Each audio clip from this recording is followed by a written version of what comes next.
ചെയ്യുന്ന ഹെൽപ്പിന് പോലും ആളില്ല. അപ്പൊ അതാണ് ഈ ഒരു രുചിയുടെയും കൂടി ഇത്. അപ്പം വേറൊരാൾ ചെയ്താൽ ചിലപ്പം ഇത്രയും രുചി കിട്ടണമെന്ന് വരത്തില്ല. പറഞ്ഞൊരു കൂട്ടാണ് ഇതൊരു കൂട്ടാണ്. അപ്പം ഇവിടെ വരുന്നവര് കുറച്ച് ക്ഷമയൊക്കെ കാണിച്ച് വെയിറ്റ് ചെയ്ത് വെയിറ്റ് ചെയ്യും. പിന്നെ വരുന്ന ആളുകൾ ചിലര് വഴക്കിടുന്നവരൊക്കെ ഉണ്ട്.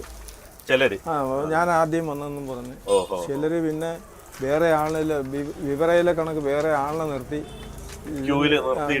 രണ്ടെണ്ണം വെളിയിൽ പറഞ്ഞു അങ്ങനെയൊക്കെ വഴക്കുകളുണ്ടാവും.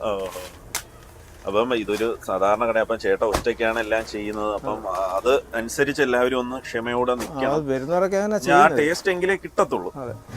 കണ്ടില്ലേ, ചേട്ടൻ തന്നെയാണ് പൊറോട്ട ഉണ്ടാക്കുന്നു, അതിന്റെ ഇടയ്ക്ക് പാക്ക് ചെയ്യുന്നു. കണ്ടില്ലേ, ഇത് തന്നെ മണിക്കൂറുകളോളം ഇങ്ങനെ ചെയ്തുകൊണ്ട് നിൽക്കുകയല്ലേ. അപ്പൊ ബോറടിയൊന്നും ഇല്ലല്ലേ, ഇത് എൻജോയ് ചെയ്ത് തന്നെ ചെയ്യില്ല.